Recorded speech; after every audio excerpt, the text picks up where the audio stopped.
we are looking that even though he's gone and had some fun, he's still moved on. That's the plan, isn't it? It's a good deal.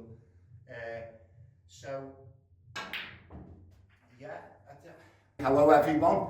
I haven't been able to do one of these for a while. We've been working on some things that are going to be coming up pretty soon. You'll see what they're all about. But I've got someone very special with me today. He's just come back from the Crucible, and Nigel, if you just follow me around here, it's our Stan.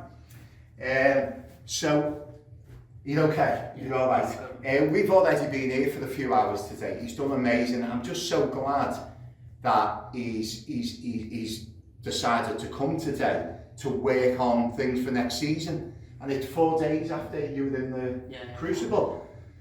So he could have been licking his wounds and feeling sorry for himself. He's done amazing stuff today for next season, which is a proper bonus for me. Before we talk about the Crucible though, we can't ignore what you've done all season. So you stayed on the tour after 2 years. Hardly anyone as a junior does that in the modern game these days. So that was fantastic. And now you've had a season where you've continued to beat more top 16 players, and you're up to number 44 in the world. 40.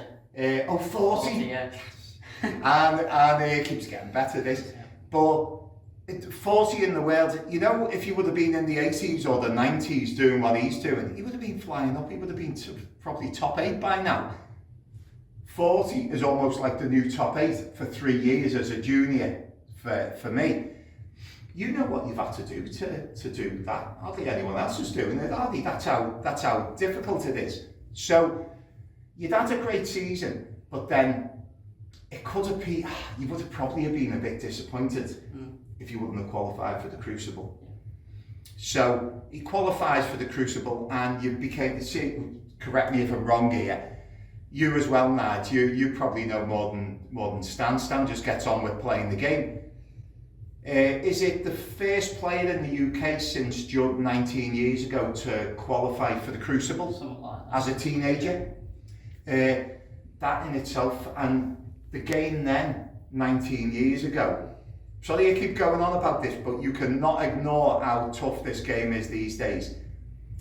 Qualifying for the Crucible 19 years ago compared to qualifying for it now. And no one's done it since, because that was a marvellous achievement for Judd at the time. No one's done it since. It says how well Judd done. And how well have you done though, and how many times has the game improved since then? Do you know, I know you're very modest, but I can say that, and that's the reality of what he's done. So, the game against Kyron, so you were unlucky for me not to be more than 6-3 up, because you got the big bounce, snookered yourself on things for 4-1. It could have easily come out that session 8-1. I mean, don't get me wrong, I'm looking at it from our perspective, but pretty much anyone you'd speak to, you know, kind of be happy with 6-3, I'm sure. I know I would if I would have been in his shoes at the time. That must have been one of the best debut sessions ever by anyone, never mind at the Crucible, never mind a teenager. So it's these are just things that you've done, Stan. Do you know, sounds like I'm reeling things off. I'm not overdoing anything. These things, you know, don't happen very often. So you've done great. How do you feel about in fact start hitting some balls? So how do you feel about the season and also the Crucible stuff? Starting with your 3rd year on the tour after staying on, how do you think you've done? Yeah, done really well. Started the season well, qualified for challenge straight away. I think qualified the most like last year. Beat a lot of top players, went deeper in tournaments. Lost to Anthony McGill in a quarter-final 5-3, which I feel like I should have won. Andy played fantastic though, give him his due when he were 3-1 up, yeah, was he did play good. He didn't miss a ball after that, did he? I had chances to win. But even in that competition, beat Joe Yu Long to qualify, which is like a very tough first round game. Kyron, Ali Carter, so I beat a lot of top players. Yeah. Did you beat Ali twice? Did you beat him twice? Who was it you beat? So always that. Am I thinking Ryan Day? No, I beat Ali twice last season, beat him in China. Right, I thought so. Yeah. Just consistently playing well, but not sort of going. Can't pop this red. She's not going. It's like on your channel. It's more. You just go. It's more about the interview. Don't worry about that. But I know how well you've been cued. Not going as deep as I like. But I mean that's all learning experience. Being in that position more often. But yeah, overall it was a good season, and then like to finish at the Crucible was just like a dream. Yeah. Well, was that one of the best feelings ever when you got over the line, because you'd had the thing about it wasn't just tonsillitis, it was quinsy, and you were on a drip, and they were telling you not to play, and all things. And what was that feeling like when maybe you potted that ball after the one that leaves them needing snookers, because that's normally the one where you know you put it to bed then, isn't it? Yeah. What was the feeling like at that moment? Can you remember? Just over the moon. Like, we're a tough game. Gino, he's only young, but he's such a good player. Yeah. He's quite hard to play against as well. He's slow, he's up and down. He's, but yeah, I played well, come back well, dug in all day. Sort of felt like I was just holding on to him, so I was thinking he was the better player up until like sort of 7-all. So I think he went 8-6, and then pressure it a bit. But I think I had a ton at 8-all and then another ton at beside it. So. Cannot give it back, can you? Yeah, I did well. Must have been delighted with yourself. I know where you were. So your experience at the Crucible? Yeah, it was amazing. Like having my own dressing room, going in the stage door, going to the practice room. It was just completely different than what I've experienced before. Theatre of dreams, where everyone wants to play. Like I keep saying to do it so young, special, you know. Yeah. And how do you feel about? I know it would have been nice if you could have finished it off. I mean, look what happened with C the other night. He lost 9 frames on the run, I think, didn't he? And do you know what a player he is? And if it's going to happen, it tends to happen at the Crucible. And for me, I just think you ran out. You know, it was the first time you ran out of emotional energy for me. Yeah. Do you know? And because it's never bottled with you. Yeah.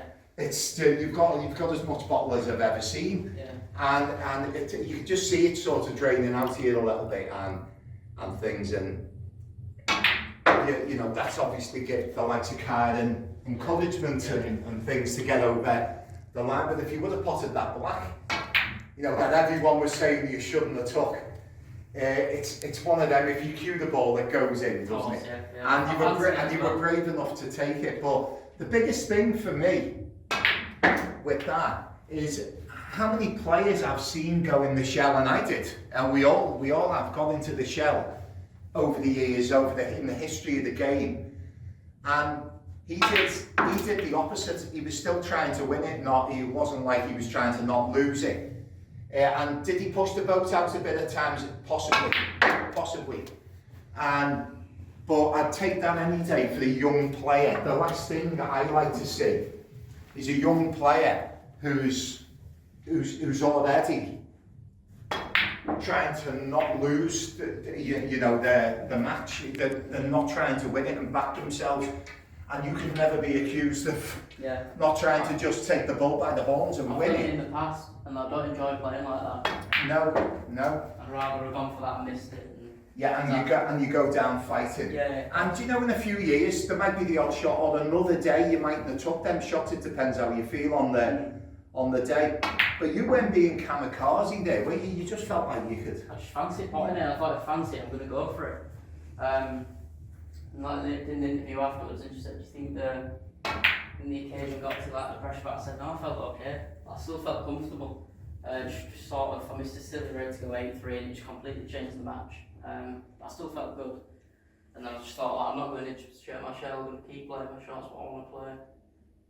Even that red that you missed at 8-3, Stan, how many balls did you pot where it was like, oh, this is the big shot, and you got it, and you just didn't get that one, that was all.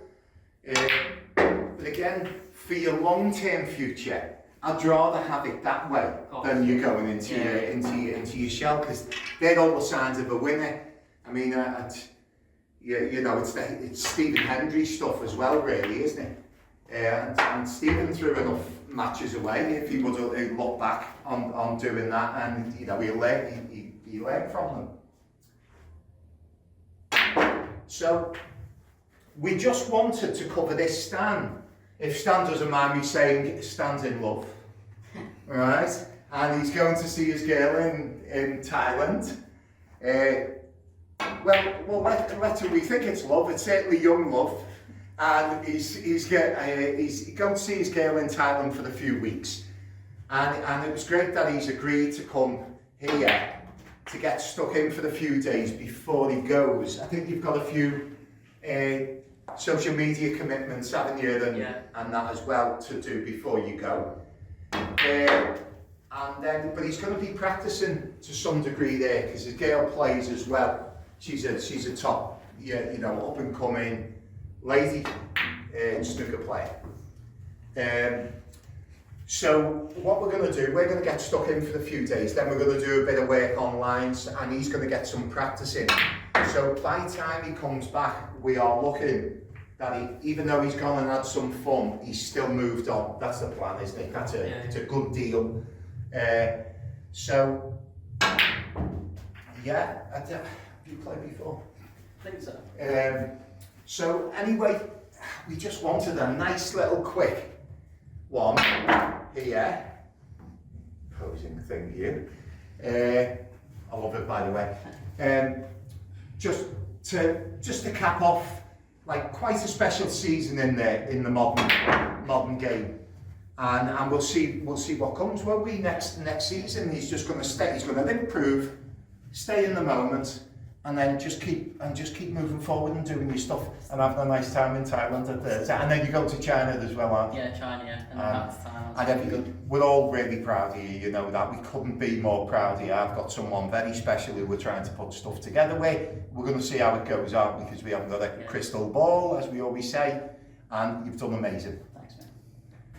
Nice, thanks very much for doing the camera work as well. This guy, I don't know how he does it. None of this would happen without him. And it's been a great team since the 2 years started, hasn't it? And I know it seems like sometimes can't live with them, can't live without them. That's just because you love each other so much.